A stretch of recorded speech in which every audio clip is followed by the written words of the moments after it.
अस्सलाम वालेकुम वरहमतुल्लाहि वबरकातुहू। आज की क्लास में हम पाकिस्तान स्टडीज़ P2 का एक क्वेश्चन टाइप देखेंगे जो कि है डिस्क्राइब। अब ये डिस्क्राइब वाले क्वेश्चंस कैसे होते हैं और किस तरह से सॉल्व करने होते हैं, आज के इस सेशन के अंदर हम कम्प्लीटली इसको डिस्कस करेंगे। अच्छा, डिस्क्राइब एक ऐसी टर्म है कि जो मेमोरी बेस्ड क्वेश्चंस के साथ भी आती है, मतलब कि वो क्वेश्चंस जिसके अंदर आपने सिर्फ़ और सिर्फ अपनी मेमोरी से जवाब देना होता है, जो कुछ कंटेंट आपने याद किया होता है उससे जवाब देना होता है। लेकिन यहाँ जो हम डिस्क्राइब को डिस्कस करेंगे वो रिसोर्स बेस्ड क्वेश्चंस होते हैं। रिसोर्स बेस्ड क्वेश्चन का मतलब क्या है? वो क्वेश्चन जिसमें या तो हमें कोई मैप दिया हुआ हो या तो हमें कोई ग्राफ दिया हुआ हो और उसको देख के हमें अपने क्वेश्चन को आंसर करना हो। तो आज के सेशन में हम टारगेट करेंगे describe with distribution, density, changes and location. सबसे पहले हमारे पास जो टाइप है डिस्क्राइब की वो है दी डिस्ट्रीब्यूशन। जब डिस्क्राइब डिस्ट्रीब्यूशन के साथ आता है तो अब आप देखिए हमारे सामने जो एग्जांपल है, एक मैप हमें गिवन है जिसके अंदर पॉपुलेशन को शो किया जा रहा है। डिफरेंट प्रोविंसेस के अंदर डिफरेंट पॉपुलेशन डिस्ट्रीब्यूशन है। क्वेश्चन हमें दिया गया है using figure 5.1 describe the population distribution of Pakistan. अब हमें इस रिसोर्स को देखकर डिस्ट्रीब्यूशन बतानी है कि किस तरह पॉपुलेशन डिस्ट्रीब्यूटेड है। अब ये डिस्ट्रीब्यूशन पीपल्स की भी हो सकती है, ये इंडस्ट्रीज़ की भी हो सकती है, ये पावर प्लांट्स की भी हो सकती है, या ये फ़िशिंग इंडस्ट्री या कुछ भी चीज़ हमें दी जा सकती है। हमारा कंसर्न सिर्फ डिस्ट्रीब्यूशन को डिस्क्राइब करने का है। अब ये देखते हैं कि इस टाइप के क्वेश्चन को सॉल्व करते हुए हमें क्या क्या स्टेप्स अपने माइंड में रखने हैं। सबसे पहले तो हमने उस रिसोर्स को देखना है कि क्या उसके अंदर जो डिस्ट्रीब्यूशन दिखाई जा रही है वो इवनली डिस्ट्रीब्यूटेड है या अनइवनली। मतलब ये कि क्या हर प्रोविंस के अंदर सेम अमाउंट है या फिर कुछ प्रोविंस में ज़्यादा है और कुछ में कम है। तो सबसे पहले हमें इस बात को लिखना होता है। दूसरी चीज़ ये कि हमें उन प्रोविंस के बारे में लिखना होता है कि जिनमें सबसे ज़्यादा डेंस है, जैसे कि पंजाब और सिंध। फिर उस प्रोविंस को भी मेंशन करना होता है कि जिसके अंदर पॉपुलेशन हमारे पास लेस डेंस है। और फिर उसी तरह हमें उस प्रोविंस के बारे में भी या उन एरियाज़ के बारे में भी बताना होता है कि जहाँ पर स्कैटर्ड पॉपुलेशन है या स्पार्स, मतलब कि बहुत दूर दूर और बहुत अलग अलग पॉपुलेशन है।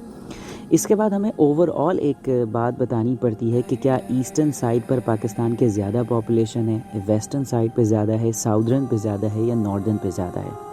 तो इस तरीके से जब हम इन तमाम चीज़ों को डिस्कस करते हैं तो हमारा एक कंप्लीट आंसर बिल्डअप हो जाता है।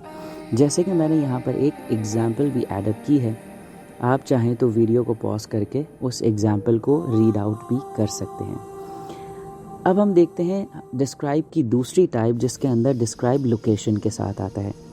अब ये वो क्वेश्चंस होते हैं जिसके अंदर हमें मैप के अंदर कोई भी एक चीज़ पॉइंट आउट करके दे दी जाती है, चाहे वो इंडस्ट्रीज़ हो, चाहे वो सिटी हो, चाहे वो पावर प्लांट हो, और हमें उसकी लोकेशन को डिस्क्राइब करना होता है कि भाई ये जो लोकेशन है इसको हम कैसे डिस्क्राइब करें।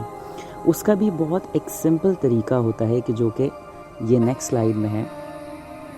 ओवरऑल लोकेशन, सबसे पहले तो हमें पूरे मैप के अकॉर्डिंग उसकी ओवरऑल लोकेशन बतानी होती है। मतलब कि क्या वो नॉर्थ ईस्ट में लाई कर रहा है पाकिस्तान के, या वेस्ट में, या साउथ में, या ईस्ट में, जो भी है हमें बताना होता है। इसके बाद हमें उस स्पेसिफ़िक प्रोविंस का बताना होता है कि जिस प्रोविंस में वो लाई कर रहा है, और प्रोविंस के अकॉर्डिंग उसकी पॉपुलेशन, उसकी डायरेक्शन बतानी होती है। जैसे सिंध के साउथ में, या सिंध के ईस्ट में, या पंजाब के ईस्ट में, या पंजाब के वेस्ट में। इस तरीके से हमें उसकी प्रोविंस के अकॉर्डिंग भी लोकेशन को बताना होता है।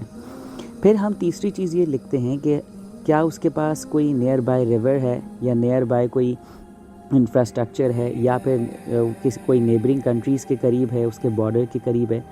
इन तमाम चीज़ों को हमने नोट करना होता है और अपने आंसर में बताना होता है। इसके बाद हमें देखना होता है कि क्या कोई रेलवे लाइन या कोई रोड मेजर, क्या या फिर कोई और चीज़ उसके करीब लाई करी है जो एक लैंडमार्क के तौर पे है, तो फिर हमें उसको बताना पड़ता है। तो कभी भी हम किसी भी चीज़ की लोकेशन को जब डिस्क्राइब करते हैं तो हम with respect to surrounding describe कर रहे होते हैं, जो कि हमने यहाँ इस क्वेश्चन में भी किया। अगर आप चाहें तो इसकी नेक्स्ट पेज पे जो एग्ज़ाम्पल है उसको भी आप देख सकते हैं और पॉज करके उसको नोट डाउन भी कर सकते हैं। اب ہم اپنی تھرڈ چیز پہ آ جاتے ہیں، دیٹ از دی چینجز. اب یہ ڈسکرائب جب بھی چینجز کے ساتھ آتا ہے تو یہ گراف کے ساتھ ہوتا ہے، لائن گراف، بار گراف. اس کے اندر ہمیں بیسکلی یہ بتانا ہوتا ہے کہ جو ہمیں گراف گیون ہے اس کے وائی ایکسس پہ ایئرز ہوتے ہیں اور ایکس ایکسس پہ ایئرز ہوتے ہیں اور وائی ایکسس پہ کچھ بھی ہم سے پوچھ لیا جاتا ہے، ٹنز آف ایکسٹریکشن پوچھ لی جاتی ہے یا اماؤنٹ دے دی جاتی ہے. اب کویشچن آپ دیکھ رہے ہیں کہ اس میں اندر بولا جا رہا ہے describe the changes in G D P earn from mining given between the 2011 and 18. اب ہمیں یہ چینجز بتانے ہیں کہ جی ڈی پی کے اندر کتنا چینج آیا اور کس طریقے سے چینج آیا. اس ٹائپ کے کویشچنس کے اندر ہمیں کیا کیا چیزیں مائنڈ میں رکھنی ہیں یہ دیکھتے ہیں. سب سے پہلے تو ہمیں یہ دیکھنا ہے کہ کیا گراف جو ہمیں دیا گیا ہے اس کے اندر کیا اوور آل انکریز ہی ہے یا پھر اوور آل ڈیکریز ہے. مطلب کہ گراف کنٹینیوسلی انکریزنگ پہ جا رہا ہے یا پھر ڈیکریزنگ پہ جا رہا ہے. تو اوور آل ہمیں یہ بات بتا دینی ہے. دوسری چیز ہمیں یہ دیکھنی ہے کہ سب سے زیادہ لویسٹ ویلیو کس ایئر میں ہے اور سب سے زیادہ ہائیسٹ ویلیو کس ایئر میں ہے.